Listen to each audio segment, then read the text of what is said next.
सो हिडायर fans, तो डूबते हुए एमसीयू को हाथ देकर बचाने के लिए लोकी का सीजन 2 आ चुका है गाइस। और इसके पहले एपिसोड ने तो हंगामा मचा दिया और आपने इसके बहुत सारे बैकग्राउंड तो देख लिए होंगे कि ये बंदा ही आगे जाके ज़ोडिएक बनेगा। और जिसको हम टाइमलाइन का फ्लो समझ रहे थे वो टाइमलाइन का फ्लो नहीं बल्कि टेम्पर लूम निकला। पर इसके साथ साथ इस एपिसोड ने क्वेश्चन की बौछार लगा दी कि लोकी का फुदकता हुआ टाइम ट्रेवल कैसे टोटली अलग है एंड गेम के टाइम ट्रेवल से, और एंड में वो फोन था तो था किसका, और आखिर हमारे लोकी भैया को पीछे से उंगली नहीं मेरा मतलब प्रोन किया तो किया किसने। इस वीडियो में इन्हीं सब क्वेश्चन पर बात करके अनंत ज्ञान की भंडार में से थोड़ा सा ज्ञान हम भी लेंगे। तो इस ज्ञान की प्राप्ति से पहले एक लाइक तो बनता है।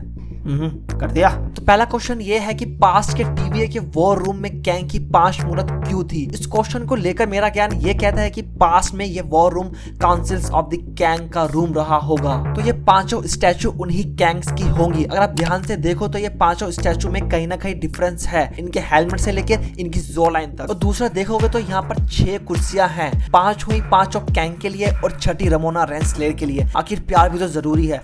और लोकी की उस रिकॉर्डिंग से ये क्लियर हो जाता है कि रमोना रेंसलेयर पहली मल्टीवर्सल वॉर में पूरी तरह से इन्वॉल्व थी। तो अगला सवाल ये है कि जब पास्ट के कैंग या फिर ही हू रिमेन्स ने ये सोचा कि अब बैक स्टेज से काम किया जाए तो सबकी मेमोरीज वाइप करने के बाद भी ओबी को ये कैसे याद था कि 4000 साल पहले मोबियस ओबी से मिलने आया था। तो आखिर पास्ट के कैंग ने ओबी की मेमोरीज को वाइप क्यों नहीं किया। तो देखो गाइस, इस सवाल के 2 आंसर बनते हैं, एक ऑब्वियस सा और एक स्टूपिड सा। तो ऑब्वियस रीजन ये है कि देखो टीवीए में मिस मिनट को छोड़कर सब कुछ इस बंदे ने बनाया है। प्रॉन स्टिक से लेकर टेम्प पैड तक, टेम्प पैड से लेकर टेम्पर लूम तक, सब इस बंदे ने बनाया है। यहाँ तक कि इस बंदे ने गाइड बुक तक लिखी है। तो ऑब्वियस सी बात है, अगर इस बंदे की मेमोरी पर पानी डालना मतलब टीवीए पर पानी डालना, पूरा टीवीए ठप पड़ जाता है इस बंदे के बिना। और दूसरा रीजन ये है कि लिटरली कैंग को ये याद ही नहीं रहा कि टीवीए के नीचे भी एक बंदा बैठा है। और अगर ये थ्योरी सच निकली तो भाई साहब इस बंदे को अब तक यही पता है कि टीवीए को कैंग या फिर ही हू रिमेन्स रन कर रहा है, ना कि टाइम कीपर्स। अगला सवाल आता है कि जब एवेंजर्स एंड गेम में हल्क ने बोला था कि अगर पास्ट में कुछ छेड़ते हैं तो फ्यूचर में कुछ फर्क नहीं पड़ता, पर हल्क बाबू लोकी में तो ऐसा हो चुका है। जब लोकी पास्ट के ओबी से बात करता है तो करंट के ओबी की मेमोरीज उसी के हिसाब से अपडेट होती रहती हैं। तो आखिर ये कैसे हो रहा है। तो देखो पहली बात तो ये कि लोकी का टाइम ट्रेवल करने का तरीका टोटली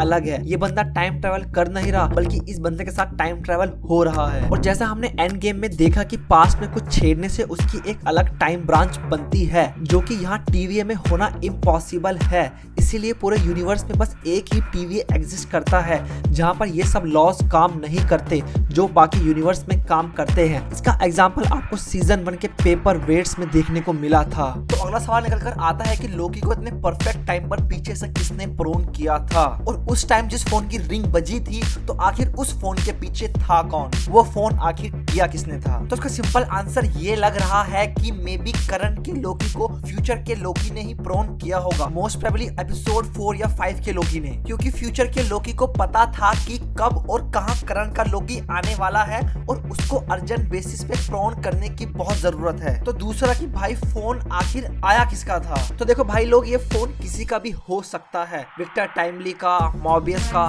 क्या पता ओबी का भी हो। पर जो मेरी थ्योरी है वो ये कहती है कि ये रिवील होगा सीरीज के एंड में, और उस फोन की दूसरी तरफ डेडपूल 3 के यूनिवर्स की खबर मिलेगी कि कोई 2 बंदे हैं जो पास्ट और फ्यूचर के साथ कुछ खेला खेल रहे हैं, जिन दोनों ने सबकी नाक में दम कर रखा है। तो टीवी वाले आओ और इन दोनों को लेकर जाओ। तो देखो हमको पता है कि लोकी सीजन 2 लीड करेगी डेडपूल 3 को, तो सीरीज की एंड में कुछ ऐसा हो जाए तो हाइप अलग ही लेवल पहुंच जाएगी। लास्ट क्वेश्चन आता है कि अब जब मॉबियस ने एक्सट्रैक्टर की मदद से लोकी को टेम्पर लूम में से निकाल लिया है तो क्या लोकी की टाइम स्लिपिंग बंद हो गई। तो नहीं गाइस, ये बंदा आगे भी ऐसे भूत प्रेत बनता रहेगा, यहाँ से वहाँ और वहाँ से यहाँ आता जाता रहेगा। पर हो सकता है कि ओबी की उस तरकीब से इसका उछल कूद की ड्यूरेशन कुछ बढ़ गई हो, जैसे कि लोकी हर दूसरे मिनट में यहाँ से वहाँ जा रहा है, तो हो सकता है कि इसके बाद अब उसको इतना टाइम ना लगे। और हमको पता है कि लोकी की ये टाइम स्लिपिंग इसको कुछ इंपॉर्टेंट जगह भी लेकर जाएगी, और हु नोज कि लोकी इसको कंट्रोल करना भी सीख जाए। तो आज का खेला बस इतना ही। अगर आपके भी कुछ अनसॉल्व क्वेश्चन है लोकी सीरीज को लेकर तो कमेंट बॉक्स में जरूर ड्रॉप करना, और ऐसे इंटरेस्टिंग टॉपिक पे वीडियो देखने के लिए चैनल को सब्सक्राइब जरूर करना। तो मिलते हैं ऐसी जबरदस्त वीडियो में, तब तक के लिए लोकी और सिल्वी की एक और किसका वेट करो।